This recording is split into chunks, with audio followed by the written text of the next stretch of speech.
Baik, terima kasih. Siang hari ini kita melanjutkan materi. Saya dikontak baru tadi pagi kalau nggak salah saya dari Pak Saripudin untuk mengisi materi pembelajaran pelaksanaan putusan hakim.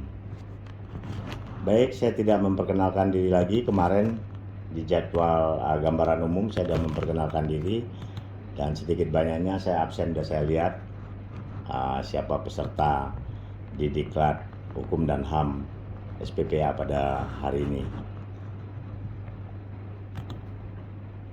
Saya share.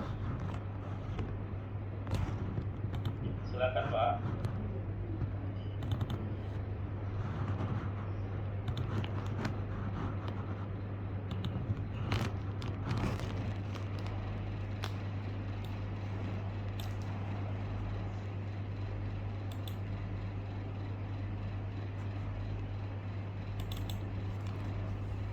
Bisa terlihat bahan saya? Bisa Pak. Bisa ya? Baik.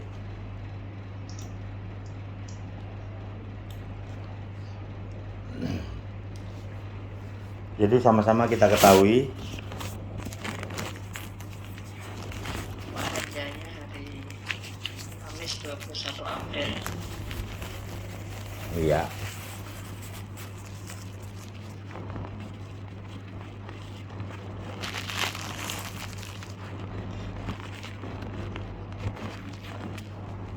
Sesuai dengan KUHP pasal 270 pelaksanaan putusan hakim pengadilan yang telah memperoleh kekuatan hukum tetap dilakukan oleh jaksa. Yang untuk itu panitera mengirimkan salinan surat putusan kepadanya. Kita jelas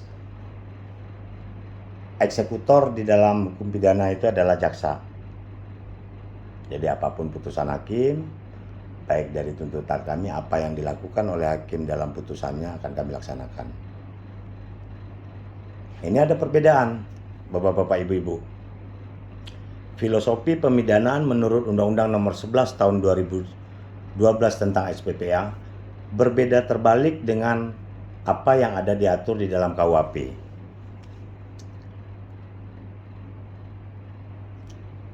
Berbanding terbalik dengan filosofi yang digunakan dalam ketentuan KUHP, yang mana pidana mati adalah hukuman terberat yang diurutkan sebagai yang pertama dan semakin ke bawah semakin ringan. Nah, nanti kita lihat apa saja. Hukuman mati, seumur hidup, 20 tahun penjara, ada denda, ada tutupan. Sedangkan filosofi SPPA, pidana pokok yang paling ringan di atasnya, Pak. Ada pidana peringatan, dan semakin ke bawah barulah ada pidana penjara.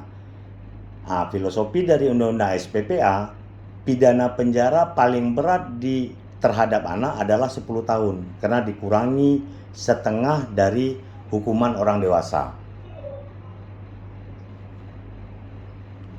Dikurangi setengah dari hukuman orang dewasa. Artinya apa?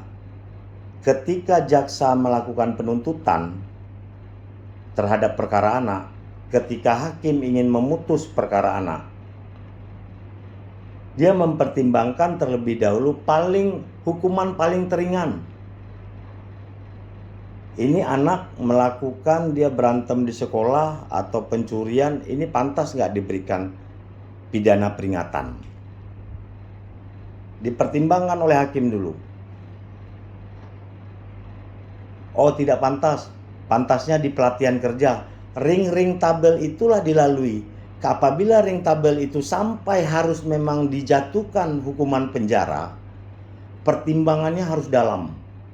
Kenapa si anak ini harus dihukum dalam penjara? Itulah upaya paling terakhir. Ini terlalu bandel ini anak, terlalu bahaya ini anak. Kalau nggak di dalam penjara dia terancam jiwanya, terancam jiwa orang lain. Nah, jadi ring tabelnya itu dilalui dulu. Peringatan, pidana pelatihan kerja, pidana pengawasan, ring-ring tabir itu sudah dipertimbangkan harus dilakukan pidana penjara, silakan lakukan. Ini tadi yang saya katakan, pidana pokok. Di KUHP paling terberat ditaruh di atas dulu Pak, hukuman mati, pidana penjara, pidana kurungan, pidana denda, pidana tutupan, pidana politik nih. Sedangkan di SPPA, dibalik filosofinya, berikan dulu yang teringan dia, supaya hak kemerdekaan anak itu tidak terputus, tidak hilang. Ada pidana peringatan, ada pidana dengan syarat. Apa saja pidana dengan syarat? Ada 3 jenis. Pembinaan di luar lembaga, pelayanan masyarakat di panti jompo, ada itu anak hukumannya. Ada si anak di dalam pengawasan.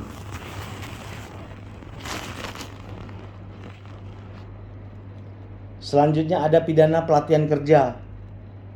Di mana anak pelatihan kerja akan dilakukan? Diberikan. Di dalam putusan hakim tersebut, di dalam tuntutan jasa tersebut, harus disebutkan pelatihan kerja mana anak itu akan diserahkan. Bisa jadi di pelatihan kerja tersebut tidak menerima anak-anak. Kenapa hakim wajib di dalam putusannya menyebutkan tempat pelatihan kerjanya? Supaya jaksa paham, mengerti di mana dia akan dieksekusi.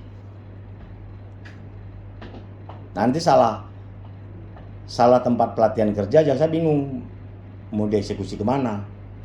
Terus adanya pembinaan di dalam lembaga. Barulah terakhir untuk perkara anak, dalam filosofinya disebutkan penjara, Pak. Jadi berbanding terbalik filosofinya dengan KUHP, kita harus paham apa-apa saja jenis putusan, jenis tuntutan hakim, jenis tuntutan jaksa dan putusan hakim. Kuasai ini Bapak-bapak, Ibu-ibu, khususnya terhadap oleh jaksa dan hakim. Ada pidana peringatan, ada pidana dengan syarat,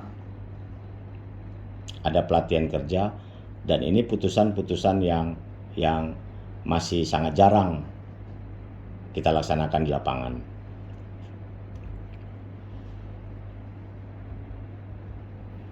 Selanjutnya ada pidana tambahan bagi anak. Nah, ini yang menarik juga Bapak-bapak, Ibu-ibu. Perampasan keuntungan yang diperoleh dari tindak pidana. Ini tambahan. Jadi apa yang dilakukannya terhadap oleh pelaku diambil lagi. Selanjutnya yang kedua, ada pemenuhan kewajiban adat.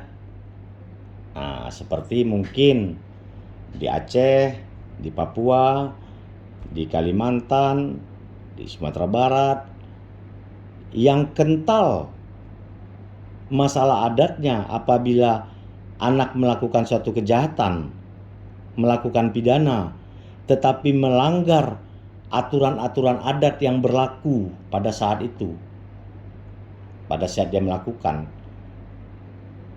Ternyata anak ini harus dibebani dengan putusan hakim adanya pemenuhan kewajiban adat.